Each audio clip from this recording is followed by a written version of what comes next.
All right, so in today's class, we are going to start with Human Genome Project and lac operon, right? So this will be discussed under the topics gene regulation. How are we regulating the gene and Human Genome Project? These two topics we will be covering. If time permits, we will move ahead. But these two topics at least we will do today. Cool?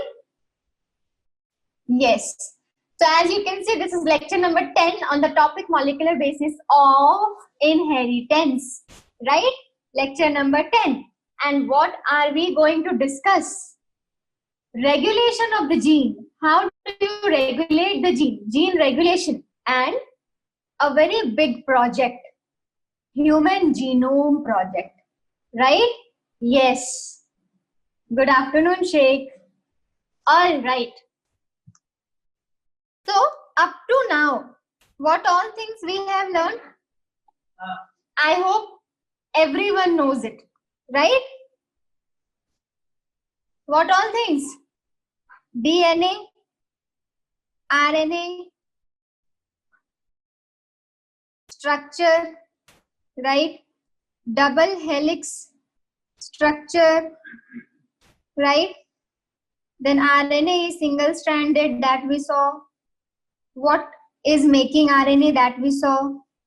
After that, we followed central dogma, DNA to DNA replication we learned, DNA to RNA transcription we learned, and in yesterday's class, we learned RNA to protein translation. In between we learned about genetic code, right? That they are in triplet. Yes, that is translation. So genetic code we had seen, which exists in triplet, right? How many codons are there? All these things we had seen. Out of 64, 61 will code for amino acid and 3 are stop codons. What else we had learned? Mutation. One example of point mutation. Can someone tell me? Point mutation example, where glutamic acid was changing to valine. Anyone knows? Yes. Amazing, Manishri. Yes. Sickle cell anemia. Haan, Roshni. Yes. It is sickle cell anemia. I hope everyone knows this, na? Those who could not reply, I hope that everyone knows this. Yes? So this is what we have learned up to now. Now, we have to move further and discuss about regulation of the gene. Let me first tell you, or let me first ask you, what is the meaning of gene regulation? What do you feel? Imagine that no one has taught you anything. You have not read this in the book. Just see the term and try to make out what can be the meaning of this. एक बार इसको देखो और सोचो इसका मतलब क्या है? Gene regulation, इसका मतलब क्या हो सकता है?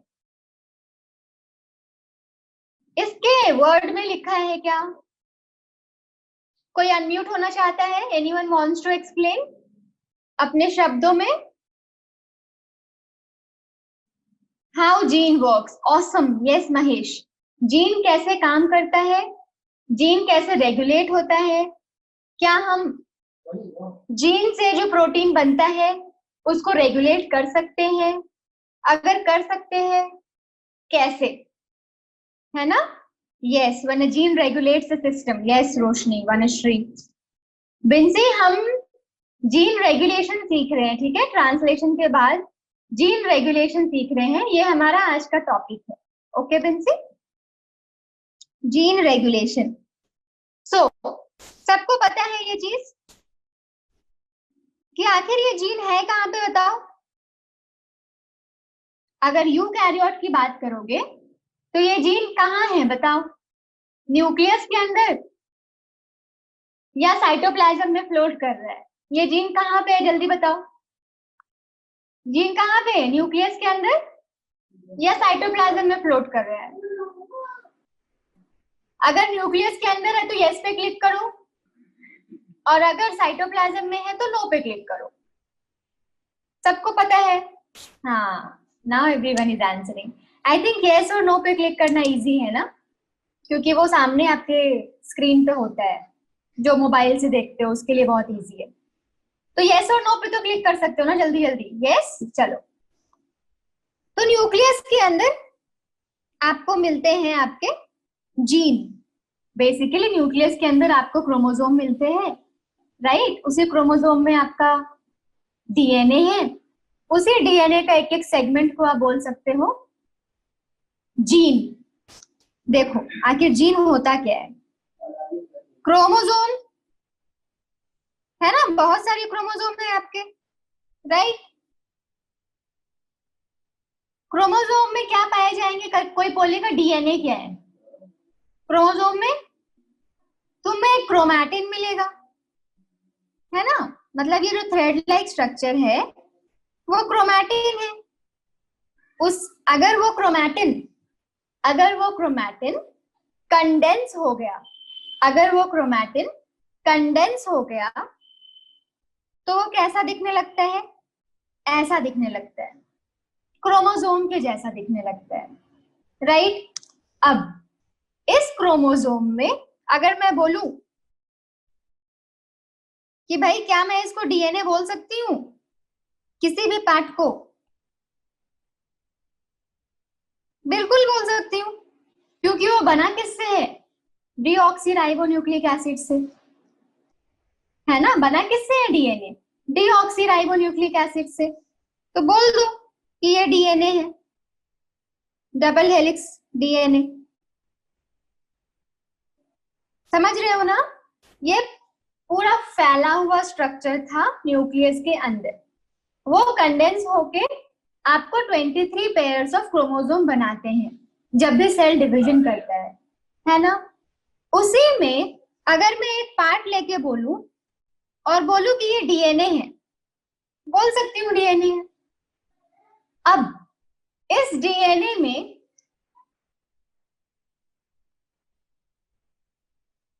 पता है आपको बहुत सारे नाइट्रोजनस बेसिस होते हैं, पता है ना सबको? मान लो अगर यहाँ ए होगा तो यहाँ टी होगा, यहाँ जी होगा तो यहाँ सी होगा, होगा कि नहीं? तो ये जो डीएनए का सेगमेंट है, मैं डीएनए के किसी एक सेगमेंट को बोल सकती हूँ कि वो क्या है? जीन है। ध्यान से समझो, या कोई पूछेगा नहीं आपसे क्वेश्चंस, लेकिन टॉपिक समझने के लिए आपको बेसिक्स अच्छे से पता होना चाहिए, राइट?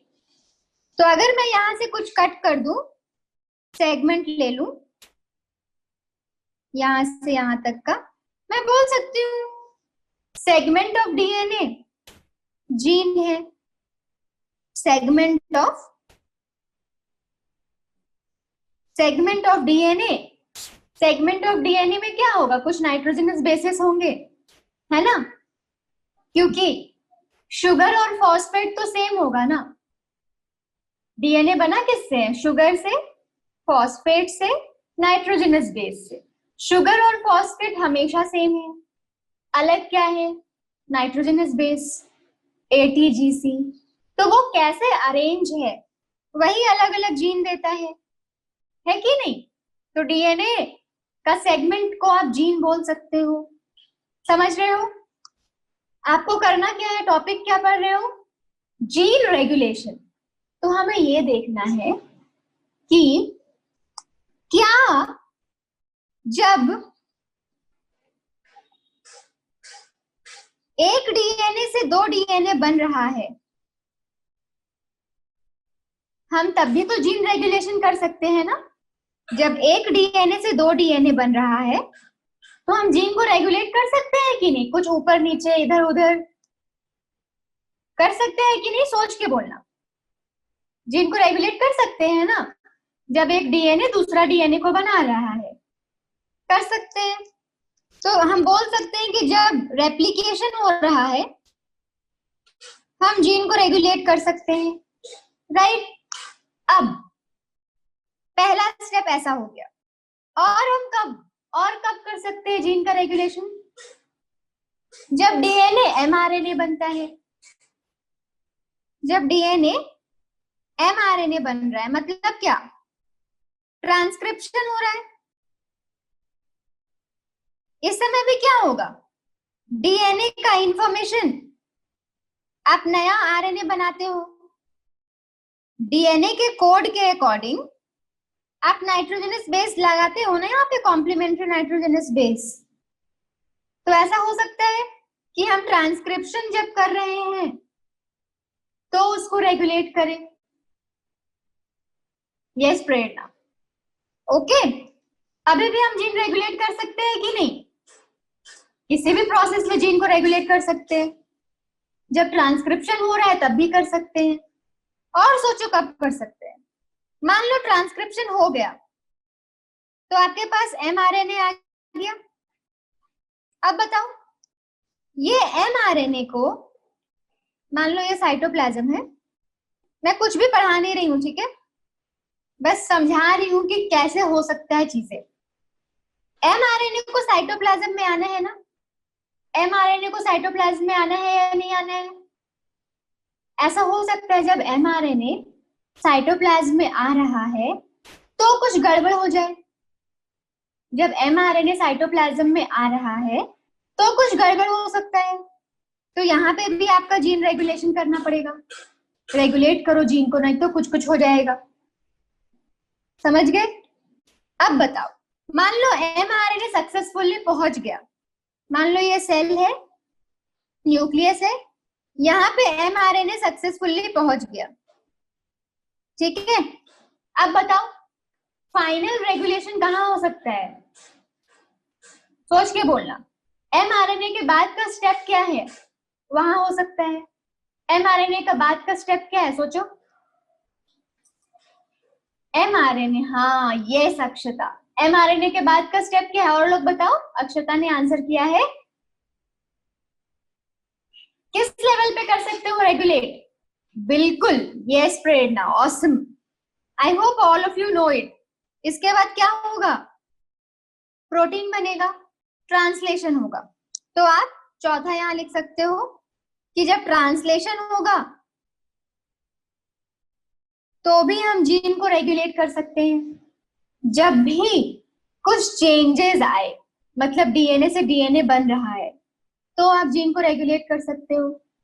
डीएनए से आरएनए बन रहा है तो आप जीन को रेगुलेट कर सकते हो। आरएनए से प्रोटीन बन रहा है तो आप जीन को रेगुलेट कर सकते हो।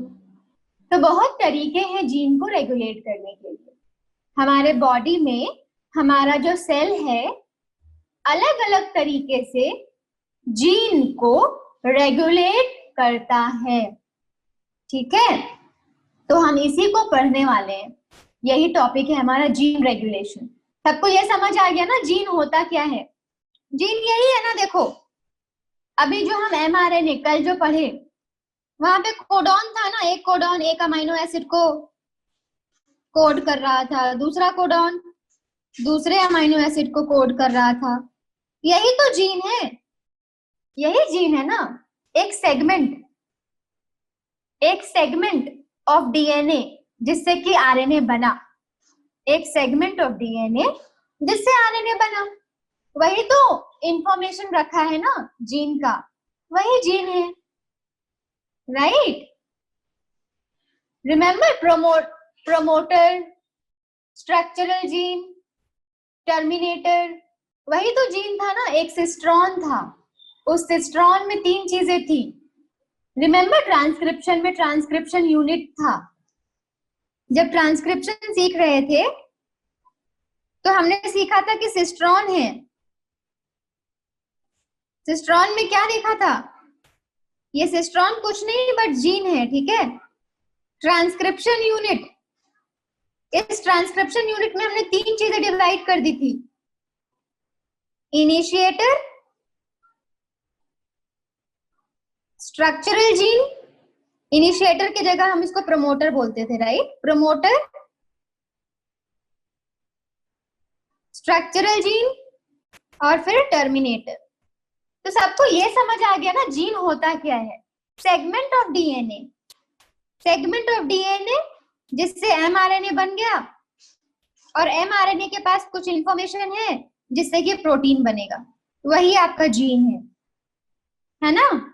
तो आपके डीएनए में बहुत सारे जीन हो सकते हैं, आपके डीएनए में बहुत सारे जीन हो सकते हैं, राइट? तो हम कितने जीन हैं हमारे बॉडी में, हमारे सेल में कितने जीन हैं, उसको कैसे फाइंड आउट करेंगे? वही हमारा नेक्स्ट टॉपिक है, ह्यूमन जीनोम प्रोजेक्ट। उसमें हम हमारे सेल, हमारे न्यूक्लियस के अंदर कितने जीन हैं, कैसे अरेंज्ड है, वो सीखेंगे ह्यूमन जीनोम प्रोजेक्ट में। ओके? तो अभी तक हमने क्या सीखा? कुछ नहीं सीखा, बट आपने बहुत इंपॉर्टेंट चीज बेसिक सीखा है, राइट? कि जीन क्या होता है, हम उसको कैसे कैसे रेगुलेट कर सकते हैं। अब हम उसी को प्रोसेस के फॉर्म में देखेंगे, ठीक है? Can we go ahead? Please click on yes अगर आगे बढ़ सकते हैं तो। चलो, so regulation of gene expression. Gene expression का मतलब क्या होता है पता है? एक्सप्रेशन मतलब जो जीन है, जो कोडॉन है, क्या वो अमाइनो एसिड बन गया? हाँ, बन गया। अगर बन गया तो वो जीन एक्सप्रेस कर गया कि भाई मेरे अंदर ये इंफॉर्मेशन है, ये इंफॉर्मेशन को ट्रांसलेट करो। अगर वो इंफॉर्मेशन अमाइनो एसिड बना दिया तो वो एक्सप्रेस हो गया, क्योंकि वही लास्ट प्रोसेस है ना, ट्रांसलेशन। लास्ट प्रोसेस वही है कि फाइनली जीन को प्रोटीन बनाना है टीआरएनए की हेल्प से। टीआरएनए अमाइनो एसिड को लाएगा, राइट? तो चलो देखते हैं। अब देखो, अब सब समझ में आ जाएगा। Regulation of gene expression occurs at various level. अलग अलग लेवल पे जीन को रेगुलेट कर सकते हो, ठीक है? हम सीख रहे हैं यूकैरियोट के बारे में। इन यूकैरियोट आप रेगुलेशन कैसे कैसे कर सकते हो, देखो। ट्रांसक्रिप्शनल लेवल, क्या बोल रहा है ये? ट्रांसक्रिप्शनल लेवल, कुछ समझ आ रहा है? जो मैंने बताया वही है ना? जब डीएनए आरएनए को बना रहा है, जब डीएनए आरएनए को बना रहा है, वही तो है ट्रांसक्रिप्शन लेवल। तब आप जीन को रेगुलेट कर सकते हो। दूसरे में आ जाओ, प्रोसेसिंग लेवल। यूकैरियोट है ना, तो प्रोसेसिंग करना पड़ता है। डायरेक्ट आपको एमआरएनए नहीं मिलता है ना, पहले आप डीएनए से क्या बनाते हो, याद है सबको? एचएनआरएनए बनाते हो। इस एचएनआरएनए में स्प्लाइसिंग करते हो, मतलब इंट्रॉन को हटाते हो। रिमेंबर, दो चीजें होती हैं, एक्सॉन एंड इंट्रॉन जीन में। एक्सॉन के पास एक्सप्रेस होने की एबिलिटी है, एक्सॉन अमाइनो एसिड को कोड करेगा। इंट्रॉन का कोई काम नहीं होता था, तो हम एचएनआरएनए से इंट्रॉन को कट कर देते थे। उस समय भी आप जीन को रेगुलेट कर सकते हो, जब आप प्रोसेसिंग कर रहे हो एचएनआरएनए से एमआरएनए में। फिर देखो, एमआरएनए बन गया तो एमआरएनए को ट्रांसपोर्टेशन करना है न्यूक्लियस से साइटोप्लाज्म में, तब भी आप जीन रेगुलेट कर सकते हो। फिर एमआरएनए जैसे ही साइटोप्लाज्म में आ गया, फिर क्या करोगे? लास्ट स्टेप बच गया भाई, इसके बाद तो कोई आपका चांस ही नहीं है रेगुलेट करने का। Last step, final step, translation. समझ रहे हो?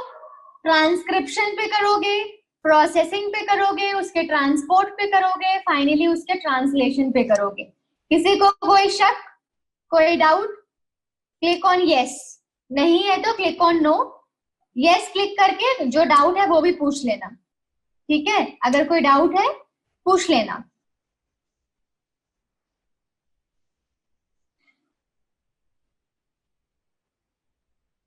रोनित स्माइलिंग।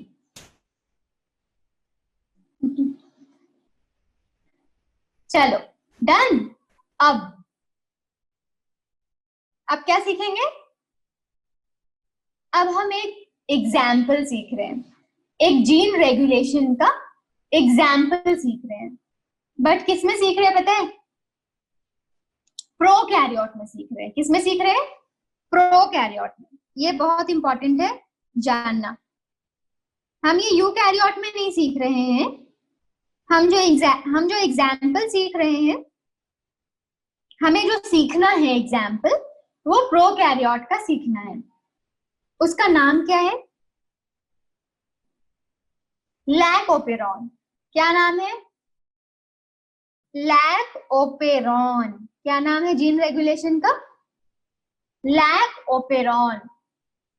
लैक क्या होता है? लैक लैक्टोज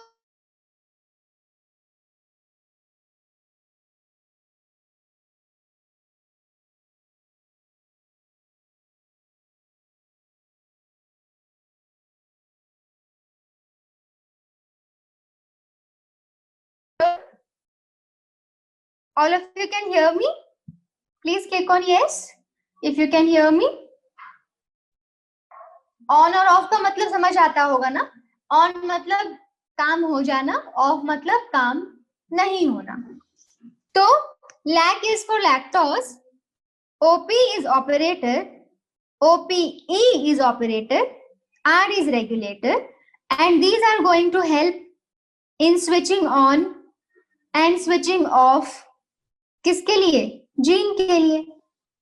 अब जीन को रेगुलेट कर रहे हो ना, तो जीन को स्विच ऑन करना है या स्विच ऑफ करना है, उसके लिए ऑपरेटर जीन होगा और रेगुलेटर जीन होगा। एक लैक्टोज है, लैक के लिए लैक्टोज है। अब हमें ये सीखना है कि ये कैसे काम कर रहा है, क्यों हम लैक्टोज का नाम ले रहे हैं, है ना? आखिर लैक्टोज क्या है? ठीक है, तो लैक्टोज एक डाइसैकेराइड है। लैक्टोज क्या है? एक डाइसैकेराइड है। डाइसैकेराइड, डाई मतलब दो, सैकेराइड मतलब शुगर मॉलिक्यूल। तो लैक्टोज दो सैकेराइड मॉलिक्यूल से बना है, ठीक है? कौन कौन से? Glucose and galactose.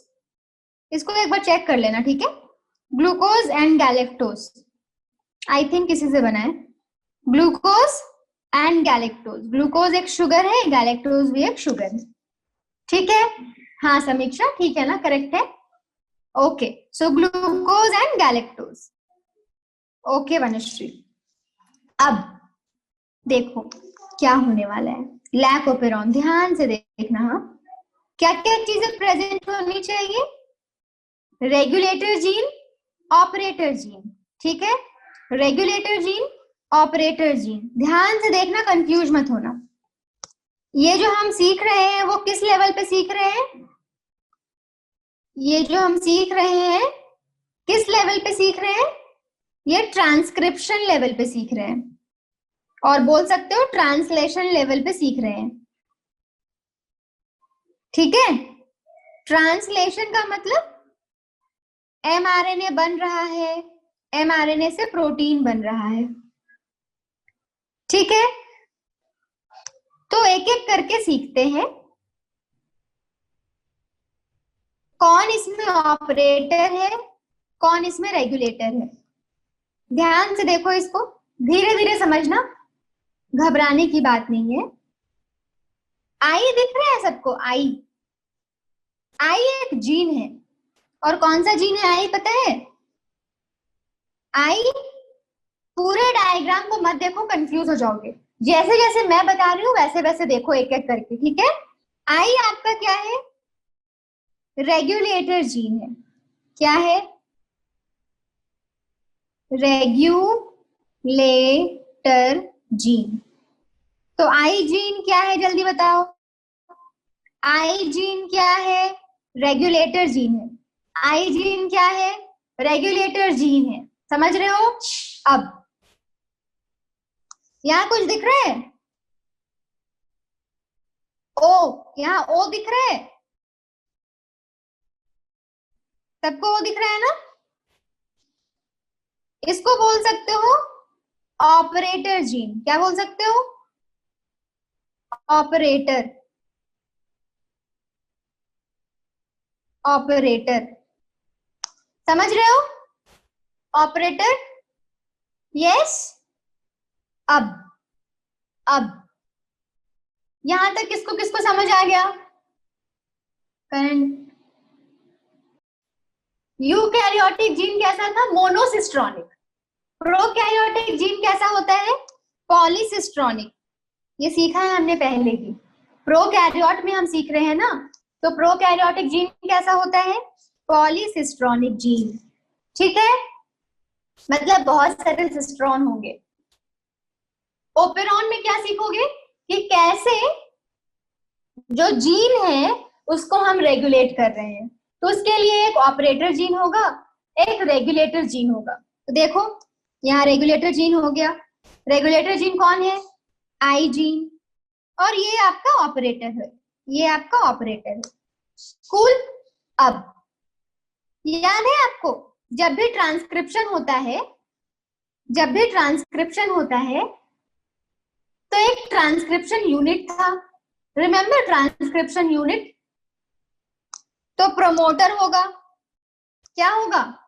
प्रोमोटर होगा। फिर क्या होता था? स्ट्रक्चरल जीन होता था। एंड देन फाइनली टर्मिनेटर होता था। याद है कि नहीं? फाइनली टर्मिनेटर होता था। रुको मैं इसको अलग से बनाती हूँ तो ज्यादा अच्छा समझ आएगा।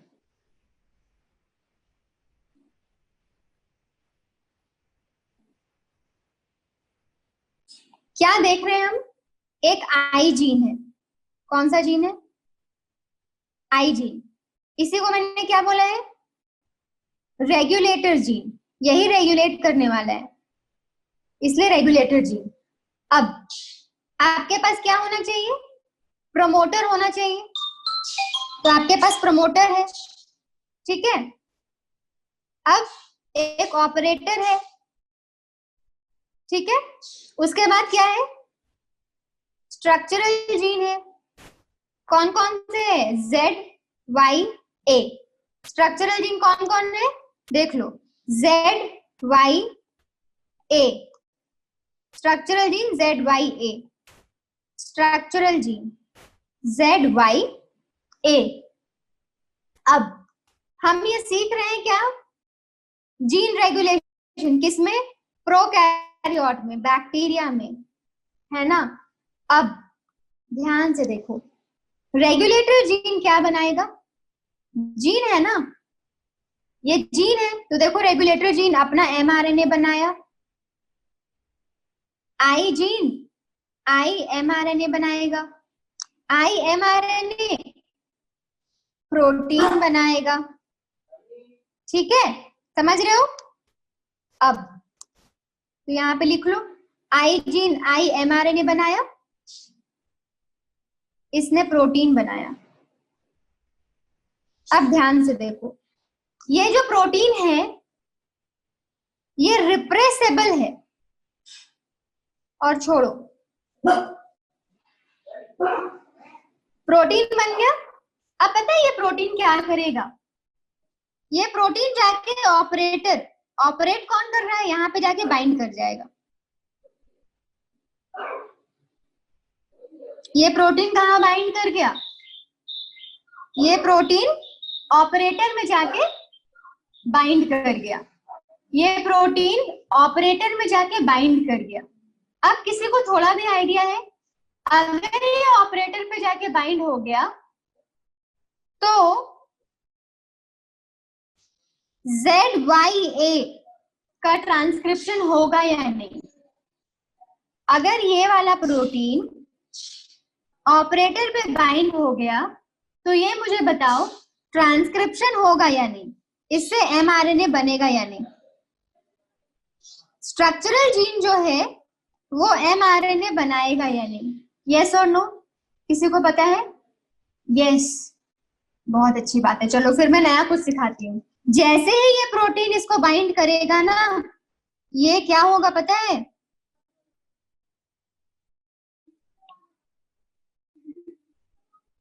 क्या होगा? Of, switch off. क्या होगा? Switch off. समझ रहे हो? जैसे ही आई जीन अपना प्रोटीन बनाता है, ये प्रोटीन ऑपरेटर पे बाइंड करता है और ऑपरेटर पे बाइंड करने के बाद ये ट्रांसक्रिप्शन को रोक देगा। ये ट्रांसक्रिप्शन को रोक देगा। ये Z को कुछ बनाने नहीं देगा, Y को कुछ बनाने नहीं देगा, A को कुछ बनाने नहीं देगा। मतलब ZYA से mRNA नहीं बनेगा।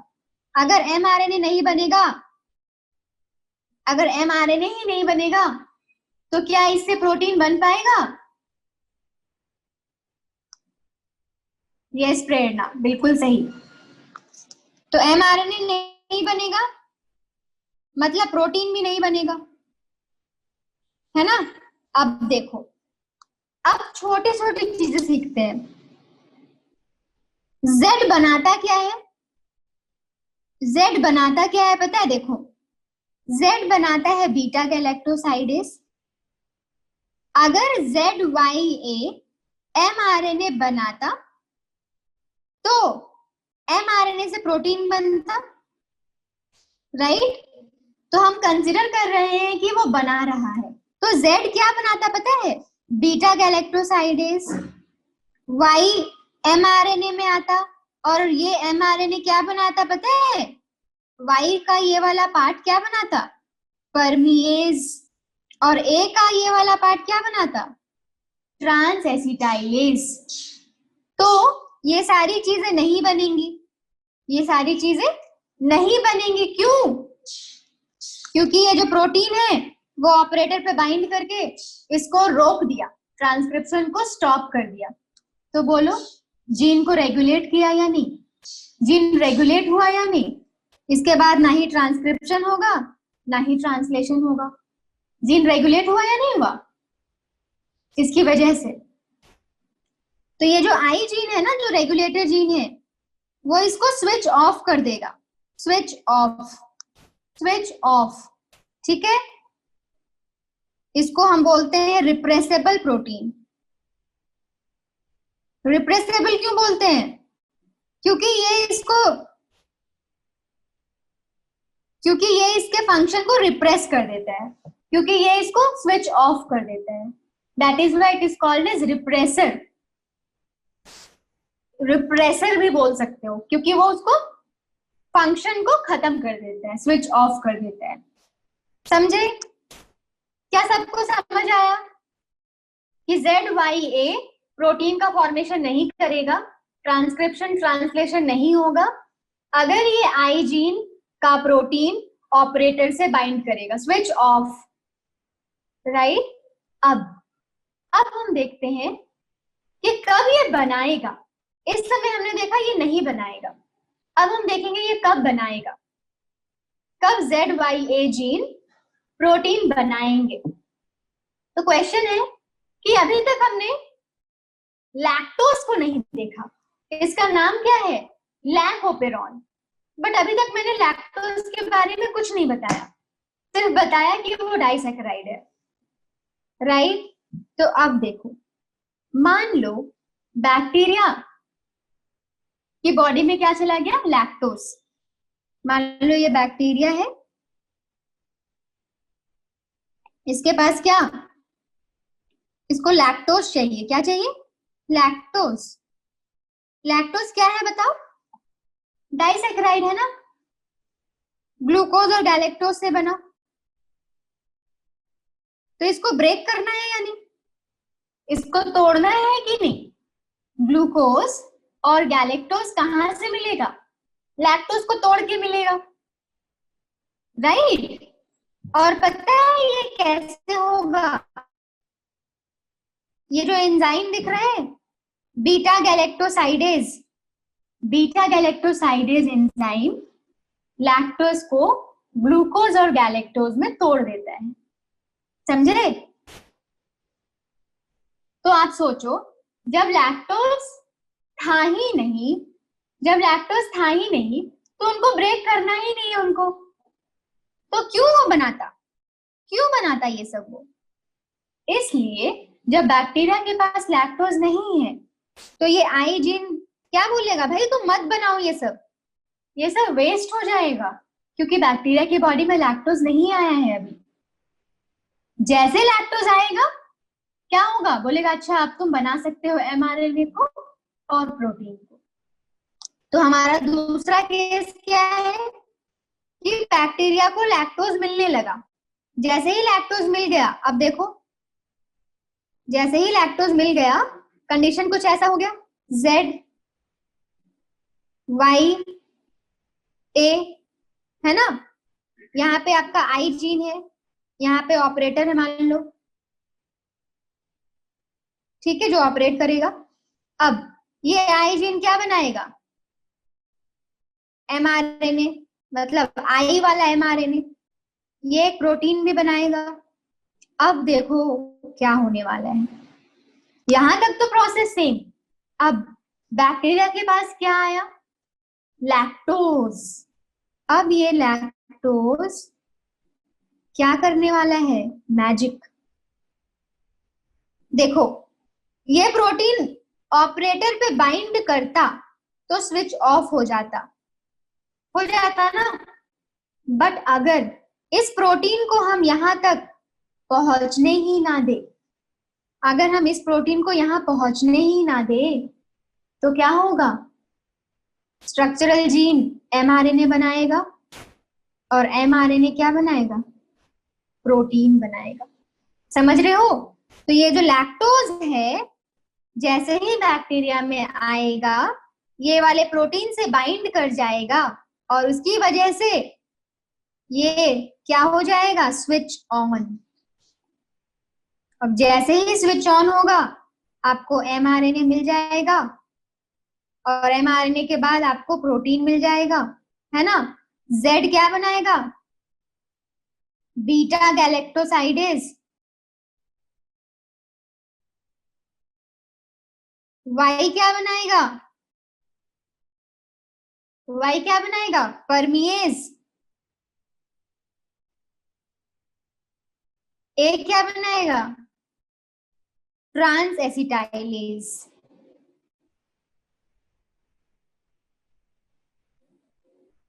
समझे? तो बताओ कौन सा वो मॉलिक्यूल है जो इस प्रोसेस को इंड्यूस किया, जो इस प्रोसेस को स्टार्ट करवाया? कौन मॉलिक्यूल करवाया, बताओ, which molecule induced this process? कौन सा मॉलिक्यूल इसको स्टार्ट किया, बताओ, सोच के बोलना। कौन सा मॉलिक्यूल? क्या ये आईएमआरएनए था? क्या ये इसका प्रोटीन था जो इसको इंड्यूस किया प्रोसेस को? क्या ये लैक्टोज था जिसकी वजह से पूरा ट्रांसक्रिप्शन और ट्रांसलेशन हुआ? कौन सा molecule? Yes, wonderful, I hope you got it now. Yes, everyone is answering. So lactose आपका क्या है, इंड्यूसर है, इसने इंड्यूस किया प्रोसेस को। और ये जो रेगुलेटर जीन था, आई gene, regulator gene I gene, उसका प्रोटीन क्या था, रिप्रेसर था। वो अकेले जब था तो इस प्रोसेस को स्विच ऑफ कर देता था। जैसे ही लैक्टोज आता है ऑपरेटर का स्विच ऑन हो जाता है और ZYA एमआरएनए और प्रोटीन बनाता है। किसी को कोई डाउट है? Anyone has any doubt? कैसे जीन रेगुलेशन हुआ? किसी को कोई डाउट है, पूछ लो। No doubt, right? I took a lot of time, I think, to explain this, right? तो चलो अब ये डायग्राम देख लो, अब अच्छे से समझ में आ जाएगा कि इसको फर्स्ट टाइम किसने दिया था, जैकब एंड मोनॉड ने दिया था। लैक ओपेरॉन में लैक का मतलब लैक्टोज होता है। जीन जो होती है पॉलीसिस्ट्रॉनिक जीन होती है। ओपेरॉन में क्या क्या होता है? ऑपरेटर जीन होता है, रेगुलेटर जीन होता है, राइट। तो आप देखोगे ये आपका प्रमोटर है, ये ऑपरेटर है, ये आई जीन है जो रेगुलेटर जीन है। स्ट्रक्चरल जीन कौन है? जेड वाई ए। इन्होंने डायरेक्ट दिखा दिया है कि ImRNA से प्रोटीन बना, इसमें इंड्यूसर आ गया। इंड्यूसर कौन है बताओ जल्दी से, कौन है ये? लैक्टोज। तो जब ये इंड्यूसर इससे बाइंड कर जाता है, ये रिप्रेसर है, ये तो रिप्रेसर था ना, राइट। तो रिप्रेसर और इंड्यूसर जब बाइंड कर जाएगा तो repressor inducer complex does not bind DNA। मतलब समझ आ रहा है? ये DNA के पास नहीं जाएगा, ये ऑपरेटर को डिस्टर्ब नहीं करेगा, तो स्विच ऑन हो जाएगा। तो ZYA mRNA बना देगा, Z आपसे बीटा गैलेक्टोसाइडेज देगा, Y परनिएज देगा और A ट्रांस एसिटाइलेज देगा। समझे? अगर इसमें थोड़ा भी कॉम्प्लिकेशन लगता है तो ऐसे रखो, ऐसे देख लो, ये केस 1, ठीक है, ये केस 2, ठीक है, ऐसे समझ लो अगर वो वाला कंफ्यूजिंग लगता है तो। ठीक है, किसी को कोई डाउट है पूछ लो। That is gene regulation. ये वाला पढ़ो, I am giving you 2 minutes, इसको पढ़ो और मुझे बताओ कोई डाउट है तो। कुछ अलग लगता है तो मुझे बताओ। जो भी मैंने बताया है वो इसको इंग्लिश के लैंग्वेज में लिखा है, रीड इट आउट। पहला स्टेटमेंट, लैक्टोज क्या है? इंड्यूसर है। क्यों? क्योंकि लैक्टोज पे कौन काम करने वाला है? Beta galactosidase. ठीक है, जब तक लैक्टोज आएगा नहीं ओपेरॉन स्विच ऑफ रहता है। जब तक लैक्टोज नहीं आएगा ओपेरॉन ऑफ रहता है। जब लैक्टोज आ जाता है ओपेरॉन ऑन हो जाता है, राइट। अब ये वाली चीज, जब लैक्टोज को दिया गया, ये वाला क्वेश्चन, जब लैक्टोज इसके अंदर आ रहा है तो कौन सी एंजाइम हेल्प करती है? परमीज। जब लैक्टोज बैक्टीरिया की बॉडी के अंदर जाता है तो कौन सी एंजाइम हेल्प करती है? परमीज। देखो ये वाला एंजाइम परमीज, ठीक है, परमीज। परमीज हेल्प करता है लैक्टोज को बैक्टीरिया के अंदर लाने में, ठीक है। अब तीसरा पॉइंट क्या है देखो, the repressor of the operon is synthesized all the time. सही है ना, रिप्रेसर तो हमेशा बनते रहता है। अगर लैक्टोज है तो स्विच ऑन, लैक्टोज नहीं है तो स्विच ऑफ। रिप्रेसर हमेशा बनेगा, आई जीन का प्रोटीन हमेशा बनेगा, ठीक है।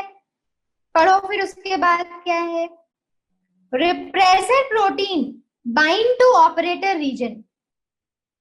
कहां बाइंड होता है? Operator region, and prevent transcription. समझ आ गया होगा। रिप्रेसर किससे बाइंड हो जाता है? ऑपरेटर से बाइंड होता है और ट्रांसक्रिप्शन को रोक देता है, ठीक है। अब in the presence of inducer, कौन? लैक्टोज या एलोलैक्टोज, रिप्रेसर को इनएक्टिवेट कर देता है। वो रिप्रेसर इज इनएक्टिवेटेड, राइट। अब वो रिप्रेसर ऑपरेटर से बाइंड नहीं करेगा, मतलब स्विच ऑन हो जाएगा। इससे क्या होगा? ट्रांसक्रिप्शन हो जाएगा। Got it? जो भी मैंने बोला वो ऐसे लैंग्वेज के फॉर्म में लिखा है। किसी को कोई डाउट है पूछ लो। No one should have any doubt. Anyone has any doubt please ask. किसी को कोई doubt?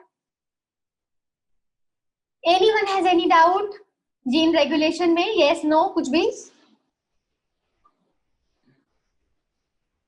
Okay, so now we can take 1 minute break. 1 minute का ब्रेक लेते हैं। You can have little water. You can have little water. Everyone has water at home. You can have little water. Okay.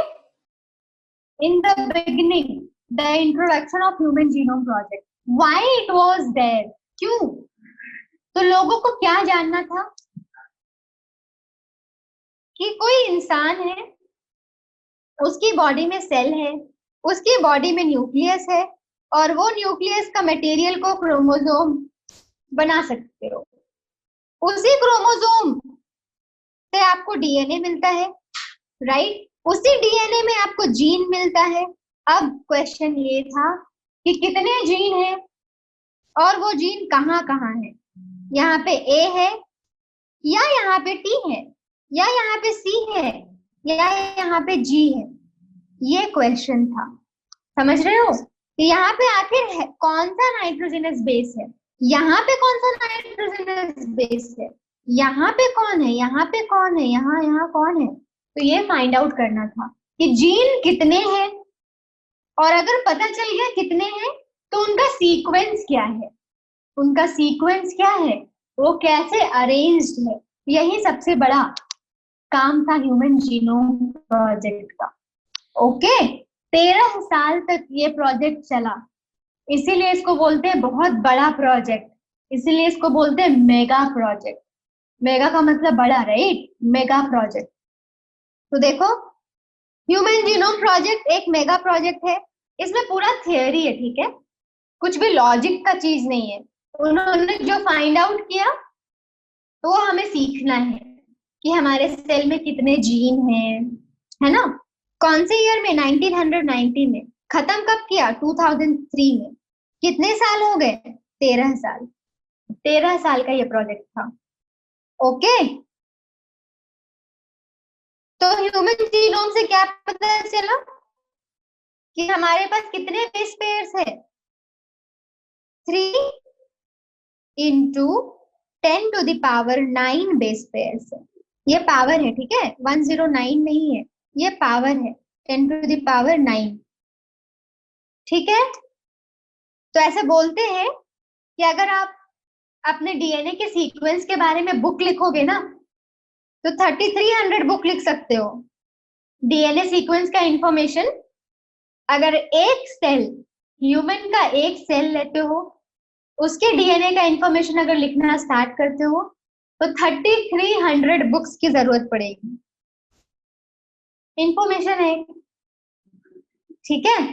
तो फिर हमने सोचा कि इतने books तो लिख नहीं सकते, तो हमने सोचा चलो बायो का जो इंफॉर्मेशन है उसको कंप्यूटर में सेव करते हैं। ये ब्रांच ऑफ साइंस को हम क्या बोलते हैं? जिसमें आप कंप्यूटर का यूज करते हो बायो के इंफॉर्मेशन को सेव करने के लिए, that is called as bioinformatics. तो इसी वजह से क्या डेवलप हुआ? बायो इंफॉर्मेटिक्स, ठीक है? अब goals of human genome project मैंने पहले ही बता दिया, क्या क्या करना चाहते थे वो आइडेंटिफाई करना चाहते थे सारे जीन को कि कौन कौन है। Identify all 20,000 to 25,000 gene. Human DNA में 20 से 25,000 जीन होते हैं, वो सबको आइडेंटिफाई करना चाहते थे। सबके सीक्वेंस को एक जगह करना चाहते थे कि इसके बाद कौन है, इसके बाद कौन है, सबको सीक्वेंस में करना चाहते थे। उसके बाद क्या करना चाहते थे? सारे इंफॉर्मेशन को कंप्यूटर में स्टोर करना चाहते थे, राइट? फिर कंप्यूटर में स्टोर करके वो इंफॉर्मेशन को दुनिया के सारे कोनों में भेजना चाहते थे। Everywhere that information should reach. वही हो रहा है ना आजकल। मान लो मैं आपको पढ़ा रही हूँ, सेम चीज यूट्यूब पे स्ट्रीम हो रहा है, वहां से जिसको जिसको चाहिए सबको पहुंच जाएगा। सिमिलरली ह्यूमन जीनोम प्रोजेक्ट में क्या था? पहले सारे जीन के बारे में पता करो, उनके सीक्वेंस के बारे में पता करो, उनका इंफॉर्मेशन स्टोर करो, और फिर वो इंफॉर्मेशन को पूरे वर्ल्ड में स्प्रेड कर दो। यही उसका गोल था। और फाइनल क्या था? The final goal was this to address the ethical, legal, social issues. देखो, आप जीन के बारे में पढ़ रहे हो, लोगों को बता रहे हो, तो लोग बोल सकते हैं ना, बहुत सारे प्रॉब्लम्स क्रिएट कर सकते हैं, सोसाइटी प्रॉब्लम क्रिएट कर सकती है, भाई ये सब गलत है, इंसान के सेल के साथ मत खेलो, ये सब गलत है, एथिकली राइट नहीं है, भगवान कभी माफ नहीं करेंगे अगर ऐसा काम करोगे तो ये सारी चीजें होती हैं, राइट? लोग एक्सेप्ट नहीं करते, तो उनको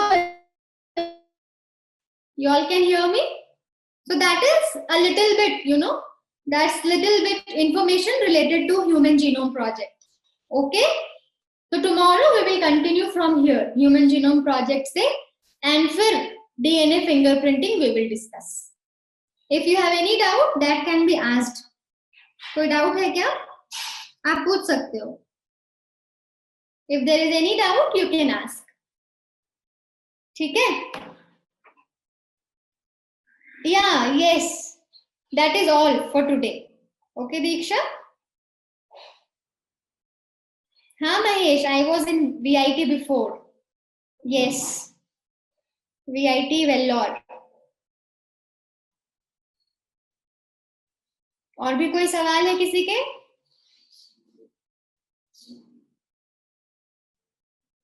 चलो फिर ठीक है, कल पढ़ेंगे ह्यूमन जीनोम प्रोजेक्ट और उसके बाद DNA फिंगरप्रिंटिंग. कूल.